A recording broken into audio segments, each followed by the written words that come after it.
I think it's pretty safe to say that everybody was shocked when DC Studios announced that one of the first projects in the first wave that they were doing of films would be a reboot of Swamp Thing.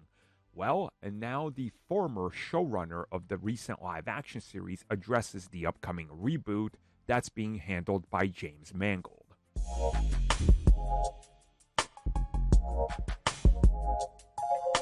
So if you didn't watch Swamp Thing when it came out on the DCU service, you really missed out on a great series and a great reintroduction slash reboot of Swamp Thing.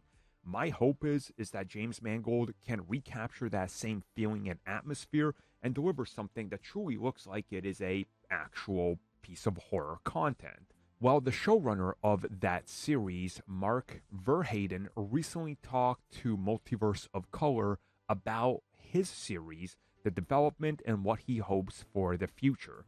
And he says that he's really hoping that Mangold is going to have a great and fresh take on it.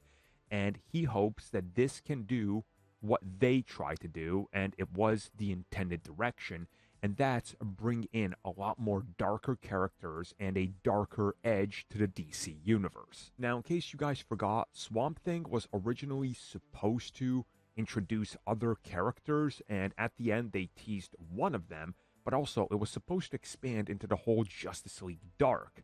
But eventually that was taken over by Abrams, who wasn't going to use this version, and then that all fell apart, and now we don't really know what's happening.